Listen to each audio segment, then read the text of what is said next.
Hello, dear students. How are you all? I hope all of you are doing really well.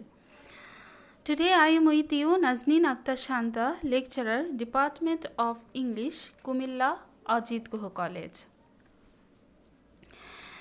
Today I will discuss on the poem Pike, which was written by Ted Hughes. First of all, I would like to give you some information about the poet Ted Hughes. So, the full name of Ted Hughes is Edward James Hughes, and he was born in 1930 in Yorkshire. So he was basically a British, and he belongs to the postmodern age. And the most important thing is he became the poet laureate in 1984, and he is often called Jew laureate, and the reason is he is often called Jew laureate because he loved animals very much and he wrote about them. আমি একটা কথা বলে নেই যে লরিয়েটের মানে হচ্ছে বাংলা মানে হচ্ছে রাজ কবি. And he married Sylvia Plath, who was an American poet in 1956. And some of his works are The Hawk in the Brain, The Jaguar, Crow Hill, Pike, Fern, Crow and the Sea, etc. Now I will discuss on the poem Pike. So Pike is a lyric poem. It is an animal poem. Pike is the name of a fish. Pike হচ্ছে একটি মাছের নাম. The theme of the poem is the destructive nature, ferocity and violence of the fish called pike, as well as the violence in human beings and nature. এই কবিতাতে মূলত আমরা দেখতে পাই পাইক মাছের হিংস্রতা মানে ভায়োলেন্স অ্যান্ড ডিস্ট্রাকটিভ নেচার, ধ্বংসাত্মক একটা মনোভাব আমরা দেখতে পাই, ধ্বংসাত্মক যে নেচার এই একটা বর্ণনা আমরা দেখতে পাই। কিন্তু আসলে এর যে অন্তর্নিহিত যে মিনিংটা, সেকেন্ডারি মিনিংটা, এটা হচ্ছে যে এরকম পাইক মাছের মতো এরকম ভায়োলেন্ট নেচার, ডিস্ট্রাকটিভ নেচার মানুষের মাঝে মানে হিউম্যান বিংসের মাঝেও দেখা যায় বা খুঁজে পাওয়া যায়। এখন আমরা কবিতাটি পড়ার চেষ্টা করব। দেখো প্রথম 4 লাইন আমি পড়ছি। দেখো, পাইক 3 inches long, perfect. Pike in all parts, green tigering the gold. Killers from the egg, the male ball and aged green, they dance on the surface among the flies. Okay, here the poet portrays the violent image of small pikes. So, in order to indicate the fierceness of the pike, the poet points out that the small pikes only 3 inches long, but they are killers from the egg. এখানে তিনি বলেছেন যে এই হিংস্র মাছটি দেখতে only 3 ইঞ্চি লম্বা। তোমরা যদি সেকেন্ড লাইনে লক্ষ্য করো, দেখো বলেছে green tiger in gold. So here green tiger in gold indicates the colour of pike which is green with golden spots like Tigers.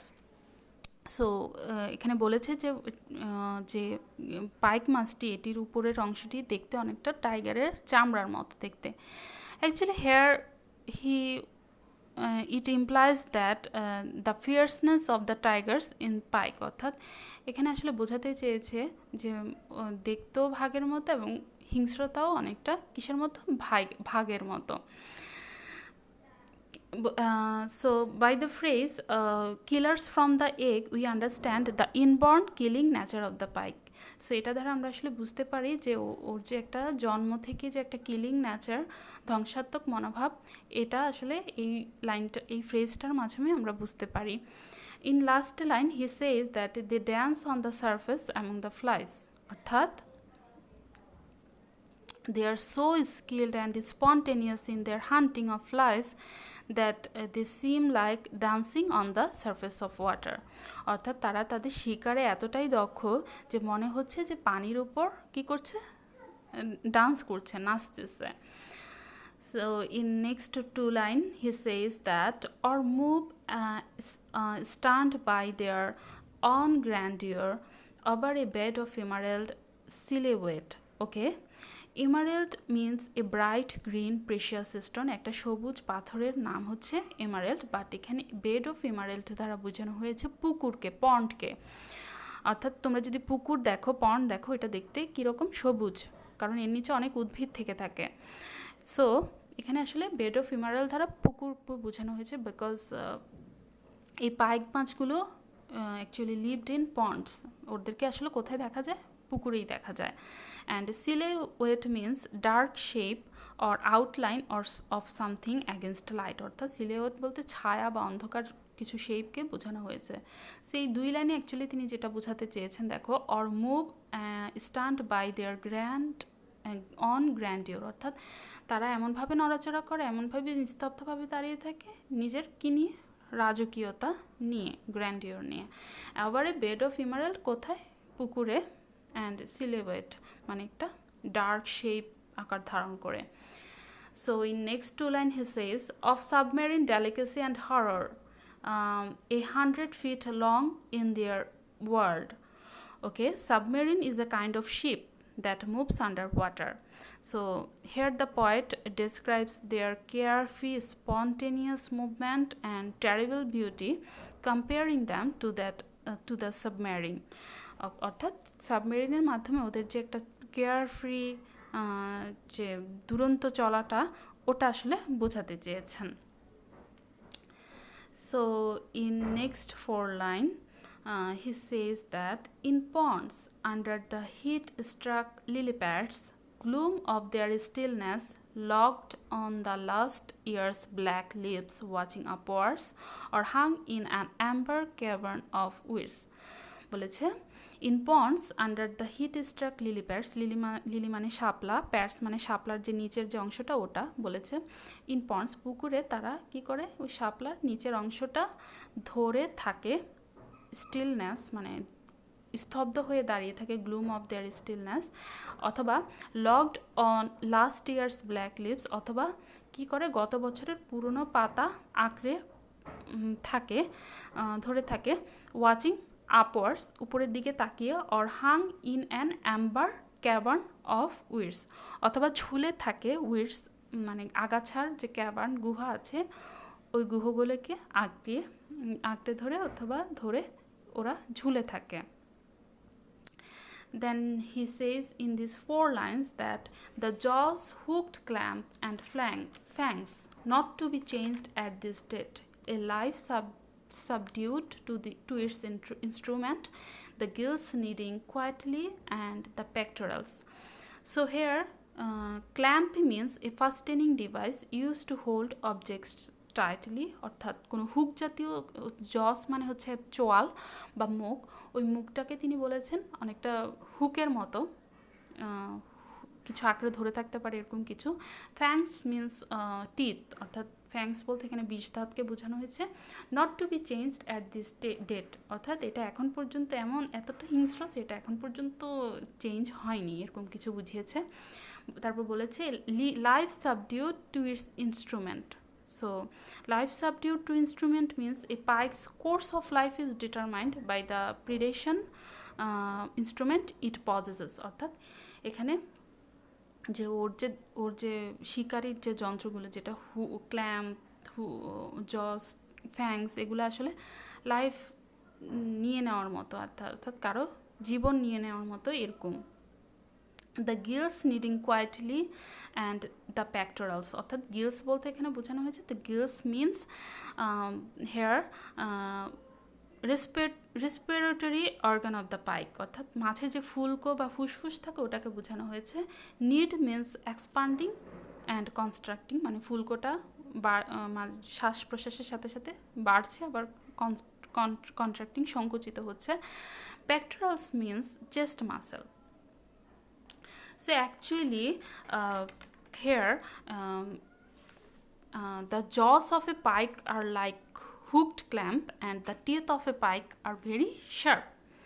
So Ted Hughes actually creates a sense of horror in Pike mainly by describing the physical feature of pikes and by telling different small stories to the readers. এখানে আসলে Ted huge যেটা করেছেন, একটা horror create করেছেন রিডারদের মাঝে, কিভাবে তার physical যে ফিচারগুলো আছে পাইক মাছে সেটা বর্ণনা করে। Actually, their jaws and teeth are the instrument that are specially designed to perform predatory activities. অর্থাৎ ওদের যে জ লাইনটা আছে, যেটা টিথ আছে, সেটা আসলে শিকারের খুবই উপযুক্ত, মানে শিকার করার জন্য খুবই ওদের প্রতিকূলে, এটা বোঝাতে চেয়েছে। So the pikes are also genetically or physically design to be predatory fish. They can easily defeat other fishes and even their own species by their sharp teeth looking like pointed hooks. So তারা এই ধরনের জ দিয়ে, মুখ দিয়ে যে কোনো ফিশকে, মাছকে খুব সহজেই কী করতে পারে, শিকার করে ফেলতে পারে, ইভেন তাদের নিজের স্বজাতিকেও ওরা শিকার করতে পারে। So actually it is an allegory, is a story in verse with a double meaning. In a story or verse with a double meaning, a primary or a surface meaning and a secondary or below the surface meaning. অর্থাৎ একটা উপরের দিকের একটা meaning আছে, এটার একটা secondary অর্থাৎ অন্তর্নিহিত একটা মিনিং আছে। So primarily this poem provides the readers with the idea of the horrible and ferocious nature of the fish called pike, and the idea of the inherent cruelty and violence of human beings have got a beautiful expression through the pikes. So actually এই 4 প্যারাতে মূলত পাইক মাছের physical বর্ণনা করা হয়েছে, দেখতে কতটা হিংস্র সেটা বর্ণনা করা হয়েছে, তারা পুকুরে কীভাবে থাকে সেটার বর্ণনা করা হয়েছে, তারা দেখতে কীরকম, কীভাবে শিকার করার মতো ওদের যেরকম জ লাইন, ওরকম একটা দাঁত, এসবের বর্ণনা করা হয়েছে। আমরা পরের যে লাইনগুলোতে ওগুলো আমরা দেখতে পাবো যে তার কিসের একটা, তার যে ভায়োলেন্ট নেচারটা, যে ডিস্ট্রাকটিভ নেচার, ওটার একটা বর্ণনা আমরা পরের লাইনটাতে খুঁজে পাবো, যেটা আমি আলোচনা করব তোমাদের সাথে নেক্সট ক্লাসে। So till then, good by.